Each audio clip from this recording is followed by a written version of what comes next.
With the NHL season just around the corner, we have our predictions for team surprises and biggest player predictions, plus latest contract news from around the league. All that and more on today's Locked On NHL podcast.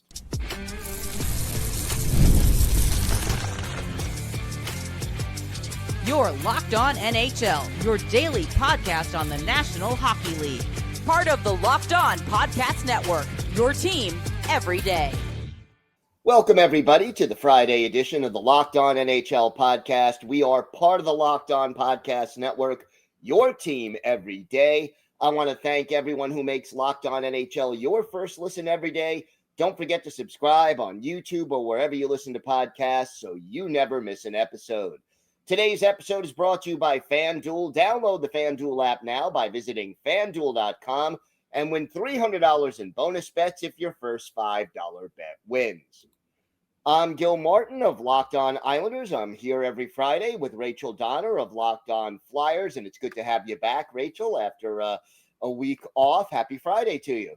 Happy Friday indeed. Yeah, get back into the swing of things right at the start of the season. I am excited. Yeah, it's a great time of year, the season. By the time we do next week's show, there will be real hockey. Sorry, I'm doing a little dance for those just listening in your ears. You go.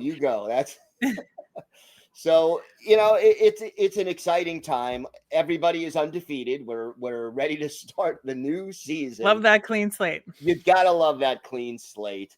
But there is some news out there with regards to the clean slate and a couple of contract extensions. What are your thoughts on the contract extension for LaCombe and Mikkola? Yeah, on LaCombe, it's so interesting because the fact that, this is the biggest contract the Ducks have ever done, right? 8-year, $9 million for a really strong young defenseman. Like, don't get me wrong. It's just, I think we're all in this weird zone of adjusting to the new normal with NHL salaries as the cap increases. And I think, what we have in our heads about a guy like this, like even 2 years ago, we're like, yeah, he's a $7 million guy, right? And now you have to like recalibrate, and no, he's a $9 million guy. And, you look at the, different animal, of course, but like the Kaprizov salary and all of that, you just kind of got to readjust. And, I think it's fair. I think it's a fair salary given the new normal. Now, is it going to, bear out over 8 years? Probably not, but none of these contracts ever do.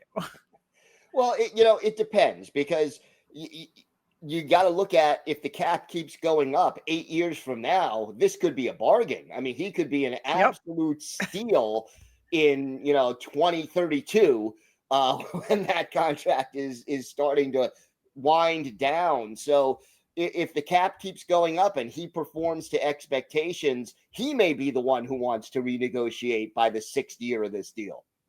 No, exactly. And I think the Mikkola extension, is a little bit of a contrast to that in a lot of ways because he had a higher contract before that. Now, obviously, as you get older, sometimes you do take that discount. And I think he's banking on the full 8-year extension that it's going to average out in the end versus what he could have gotten on a shorter extension. Like the guaranteed money overall is higher. Right. So I think from his perspective, it makes total sense. I think given where the Florida Panthers are this season and given the Barkov injury and all that, I think keeping Mikkola around now, obviously he's still in the last year of his current deal, but just kind of locking that down was really important for the Panthers overall, but still such a strong blue line. And Mikkola is a huge part of that.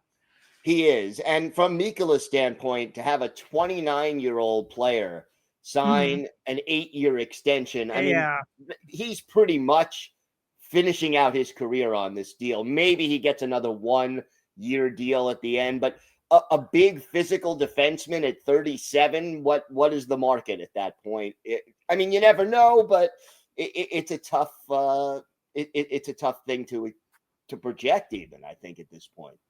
Yeah, and with all these deals, like I said, sometimes you kind of assume there's going to be a trade deadline move with them, in year 6 or year 7, if not year 8. And I think, a lot of these guys are trying to lock down these 8-year deals in the last year that they possibly can. Right. So it all makes sense. And I think, you know, it's a little shocking to hear these numbers now, but I think even 2 years from now, we're going to be like, that's fine. That's pocket change. In 5 years, it could be a bargain. I mean, it Yeah. absolutely could be. So, yeah, well, we'll see. But I think you're right about the new normal. It is different now with this cap going up. And also, I think the fact that this is the last chance players have to sign that 8-year Yep. deal. We're seeing a bunch of them coming up so the players can lock them up before that option goes away. Now, some coaching extension news as well. Kris Knoblauch signing a 3-year extension with the Edmonton Oilers. Your thoughts about this? He's not a lame duck anymore. No, I think it's interesting given the results of the last couple of seasons, right? Where, so close, but no cigar. But yet that's a lot of success. Getting to the Stanley Cup final is a huge success. And I think especially given the goaltending consternation you have there, I think you do, despite the fact that you have several superstars on that team, it's still not easy. And I think defensively, that team has had some challenges, and it's something that team has to manage appropriately. And they have to manage minutes appropriately on that team. And so it's not that they could do it without the coach. But at the same time, I do think despite the extension, the leash is a little shorter than maybe it Yeah, was. yeah, it could be. But, it's interesting because coaching a team with all that talent, it's a different skill set sometimes than coaching a young up-and-coming team. You got to balance those egos. You've got to get them to work together as a team. And I think he's done a good job of improving the team defense, even without the excellent goaltending that you would need to win a Stanley Cup. Getting a team with slightly above average goaltenders to 2 Stanley Cup finals in back-to-back years, I think that's a pretty good accomplishment. Yeah, I think so too. I think it's it's going to be a very important year for the Edmonton Oilers, as it is every year. But I think especially so because of the difficulty it will be for them to get back to the mountaintop. Yeah, I mean, you got to start over at 0-0, right? Or 0-0, as the case is in hockey. And, just because you made the Cup final in the last 2 years, you're starting even with everybody else now at the beginning of the season. And it's a long road, even just to get back to the Stanley Cup final. Now, we had a crazy preseason game between Florida and Tampa Bay on Thursday night. Lot of penalty minutes given up, and wow, I mean, Aaron Ekblad dropping the gloves late in this game. Is that what you want if you're the Florida Panthers? I mean, probably not, I'm going to say. But yeah, 186 penalty minutes in a preseason game. Like, wow. I think it is interesting because, again, you have the Florida Panthers who have made the Stanley Cup final for the past 3 seasons, won it the last 2. The Lightning have, on paper, been better than the Panthers in I would say at least 1, if not 2 of those seasons that we're talking about here. And so I think there's a certain level of frustration with the Tampa Bay Lightning, not being able to continue the success that they had in years prior, getting past the Florida Panthers in the playoffs. And maybe this is a signal saying, you're not so fast. You think you're a dynasty? We're going to put a stop to that. It could be. Look, rivalry games always add a little spice, even in the preseason, as far as that goes. I mean, I remember years ago, like in the 80s, 90s, even the early 2000s, where preseason games were full of fights because there were guys who were like, all right, I want to be an enforcer in this league. I want to make my mark. I'm going to challenge the established guy on the other team and give it a go. And usually the veteran says, okay, Rook, let's go and let's see what you got. And that's the end of it, right? What was that? And that's the end of it. And that's the end of it, right? Those days are pretty much gone now. I don't know if we would see this in a regular season game, but boy, if I'm the coach of the Florida Panthers, I do not want my star players risking injury in a meaningless preseason fight.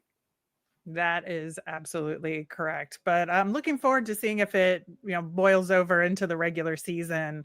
And I definitely think this part of the potential playoff race in this upcoming season, like this Panthers Lightning thing, is going to be a huge part of it. And I'm excited to watch it go down.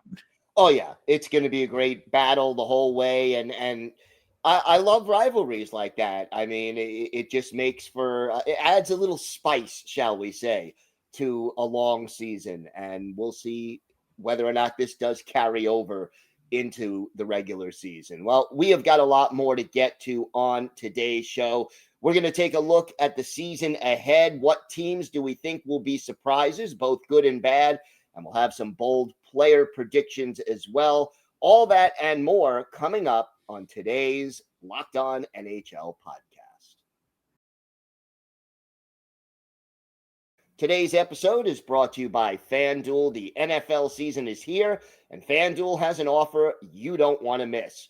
Right now, new customers can bet just $5 and get $300 in bonus bets if you win. That's right. Pick a bet, put down $5, and if it hits, you'll unlock $300 in bonus bets to use across the app. And look, I love how FanDuel gives me so many ways to play. I've built same game parlays to increase my odds. I've tried player props, and I've even followed the live lines during games. It makes watching football even more exciting when you've got a little something riding on the action. So whether you're a casual fan or love diving into the stats, FanDuel makes the game day experience so much better. So what are you waiting for? Visit FanDuel.com to download the FanDuel app today and get started. Place your first $5 bet, and if it wins, you'll get $300 in bonus bets to use across the app. That's FanDuel.com to download the FanDuel app. Check it out today. So the season starts in a few days. We are that close to starting a new NHL campaign. What teams do you think have the potential to be big surprises, both good and bad? Yeah, it's interesting. So we're just talking about the Lightning and the Panthers, and I think that is going to be part of the big story of this season. And I think the Atlantic Division is going to be kind of the star of this season overall. And I think that ultimately will lead to kind of a wild card shutout on the Metro side of things. Yeah, I think that the Atlantic is so deep right now. I mean, you've got the perennial Tampa Bay, Florida, Toronto teams who all should still compete. And then you've got up and coming teams like Ottawa and Montreal. Mm-hmm. You've got Detroit, who is in year 76 of the Yzer plan right now. And, when does Buffalo, if ever, finally end their long playoff drought? Listen. I mean, they're facing long odds, and they're trying to do it with defense, which is a different approach, but I just don't know if they have enough talent to pull it off. Yeah, I don't think so either. I honestly don't. And I've been fooled by the Buffalo Sabres one too many times, and I'm not going to fall for it this time. I'm just not. Like, I don't think the Sabres will make the playoffs. I don't think they're going to make a run at the playoffs. And I think, unfortunately, you're looking at the other teams here. I think Montreal and Ottawa are your top three teams that are going to make the playoffs here. Yeah, I think they've got a really good shot, and it's such a deep division. I will say the sixth team in the Atlantic may have a better record than the third or fourth team in the Metro. I mean, it is going to be that kind of a disparity between the two divisions in the Eastern Conference. Things are bleak. the Metro, let's say. Yeah. Let's just say. And the Metro may only have two really good teams this year, depending on the health of the New Jersey Devils, which is always a big issue. Always. And, I think my gut says this is the year they stay healthy and maybe they can get out of the first round of the playoffs here. Beyond that, I don't know, because it's going to depend on, how they're performing overall as a team relative to who else is left at that point. But, I just think you can't go wrong with Carolina. I just think that I don't think Carolina is all that good. I mean, they're a good team. I just don't think they rank with the best teams in the league in the top 5 at all. But I think, when you're like the only boss at the party, you run the show. And so they have a certain amount of cushion because of that. Look, they are, in my opinion, the best team in the division. I don't know if Washington can repeat what they did last year. I don't think they'll be bad. I think they'll make the playoffs. But I just don't see them having as productive a season as they had too many guys who had career years at the same time last year. Yeah, I think that's absolutely the case. And I think that it's hard to repeat that kind of year. Now, I think they've set themselves up for future years.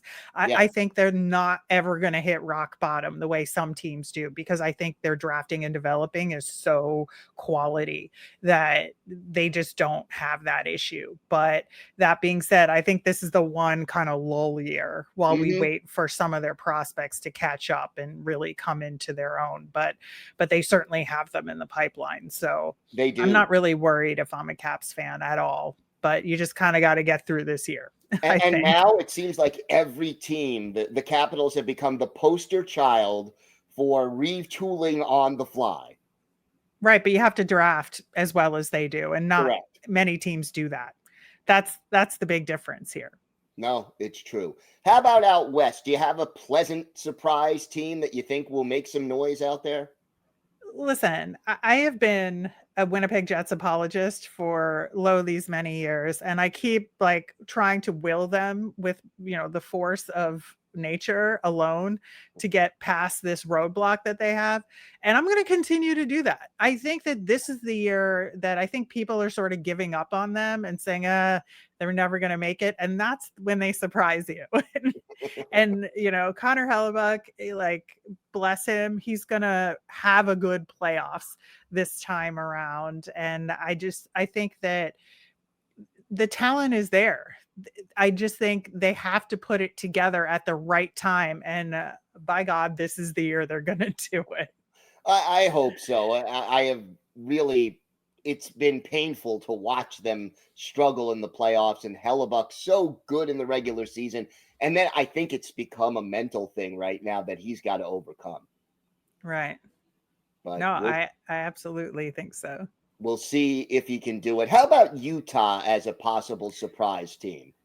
Yeah, I think this is one of those situations to me where if Utah makes the playoffs, it's not a surprise. But if they don't make the playoffs, it's also not a surprise. I just feel like they're this borderline team where it could go either way, and it wouldn't be a surprise in either situations. I think if they get a couple of guys to have breakout years, that could put them over the top. Now, the goaltending is going to be an issue there again as well. But that being said, yeah, I think the possibility is absolutely there. And I don't think it'll be a surprise either way. But such a deep division. Again, the Central. You got Colorado, Dallas, you've got St. Louis, you've got Minnesota. Those St. Louis and Minnesota are not elite teams, but they're very good, and they're there every year. So let me ask you, because Minnesota to me is a question mark, because I don't think Minnesota makes the playoffs. And you just signed a guy to the biggest contract in the history of the league. And to have them not make the playoffs after that contract gets signed, that would be a whole thing. That would be a kick. That would be a kick to that organization for sure. Out in the Pacific, do we see Edmonton LA 5, the sequel? I mean, you got to, right? Let's just do it for the memes, because I think that it's inevitable in this league the way it is right now. Now, do I think that LA could have a shot at actually winning this time? I would like to think so. I think that they're positioning themselves a little better to be able to do so. But I just think if we don't get LA, Edmonton, as the structure currently stands, we just a couple of weeks ago talked about the playoff structure and what we would do differently to avoid having it again. But if we're going to have it again, let's have it again and do it right. What about Anaheim? Are they in a position to make the playoffs, to surprise a few people? No, but I do think they're going to be a lot better this year. I think they're going to be far enough out that you're never really going to think they're going to make the playoffs, but the improvements will be there. The individual achievements will be there. And I think this is going to be a good stepping stone year for the Ducks. And Calgary, can they, ride the Wolf train again to contention, or did they really overachieve? No, I think they overachieved because of Wolf. Now, is he going to steal some games for them? Absolutely. Is it going to be enough? I don't know. And is this the year San Jose takes a big step forward finally?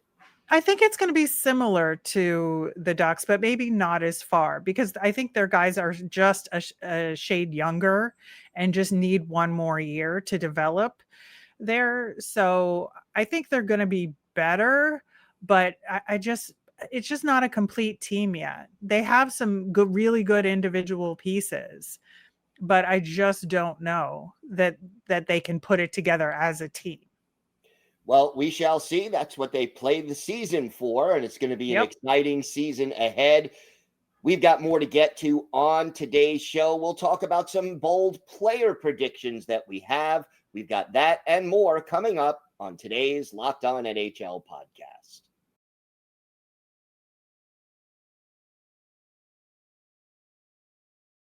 So, Rachel, player predictions, anything jumping out to you as we get ready to start the 2025-2026 season? Yeah, I do think Connor McDavid will sign that contract like well before the trade deadline. It could be even a month or two into the season. I think he's going to hit 20 million. I think he should. And I just don't think the Oilers have a choice in this situation. I think they have to do it. And I think McDavid has earned it to get whatever he wants. And I think given the Kaprizov contract and how much more impactful McDavid is overall, I think he should go for it. And I think the Oilers are going to do it. Can the Oilers put enough talent around a $20 million guy? I think they can, given the percentage of the cap that it'll be in the forthcoming years. I think that, and they've already signed Draisaitl. Right. So, what's the problem here? I mean, ultimately, I think it'll depend on the blue line that they can cobble together. And I think, blue lines can outperform their weight in a way that I think forwards can't necessarily. And so locking down those key forwards already and knowing what those numbers are now makes it easier for the Oilers to manage everything else moving forward. Does make sense. I think one thing that we will see this year, and I'm not necessarily thrilled to say it, I think Alexander Ovechkin will start to show his age this year. Yeah, I think so. I think it's going to be really interesting. Now, we did see that, obviously he's come back to play in the preseason. And so it's looking like he'll be okay to start the regular season as far as we know. But he said this will be his last season, but if he's not satisfied, like if he's hurt and he's out a significant amount of time, he's going to want to run it back. So I think my prediction here is that he'll actually play 2 more seasons. All right. I could see that. And yeah, he's not going to want to go out on he's such a competitor. That's the thing about Alexander Ovechkin. He is such a competitor. And I fully expect that if he does struggle with injuries or a really bad season, he may want to come back for one more go round if he can do it, certainly. Anyone you're projecting to take a big step forward this season? It's really hard to say, but I think when you're looking at a team that's ripe to have some individuals take a big step forward, I would say the Columbus Blue Jackets is that team, because as a team, I don't think they're quite there yet, but I think some of the pieces could be there. Like Adam Fantilli, I think is one of those guys. I think, I loved him his draft year. And I think he has so much potential, and on a team that's just starting to try and put the puzzle pieces in place, for him to take that big leap forward would be really interesting for them. And I think provide a spark to maybe build around as the season progresses, and really like start to help gel this team. Yeah, I could see that happening, and it'll be interesting to keep an eye on. I think Macklin Celebrini is going to take a big step forward this year. I think the Sharks they're not going to be a great team, but they, like you said, they have enough pieces around him that, last year in 70 games, he had 25 goals. I could see that going up to 30 or 35 even this season if everything breaks right. Yeah, I think so. I think that's a really good target for him. And I think he's just so lucky in a lot of ways that there's, I think, not a lot of pressure on him to do that kind of growth and that kind of prospect development in a situation that I don't think, like, Bedard is under a lot more pressure in Chicago, right? Because I think that the more recent history of that team like lends itself to having some pressure to, I think, kickstart the Blackhawks recovery in a way that I think there's a little bit more patience with the Sharks at this point.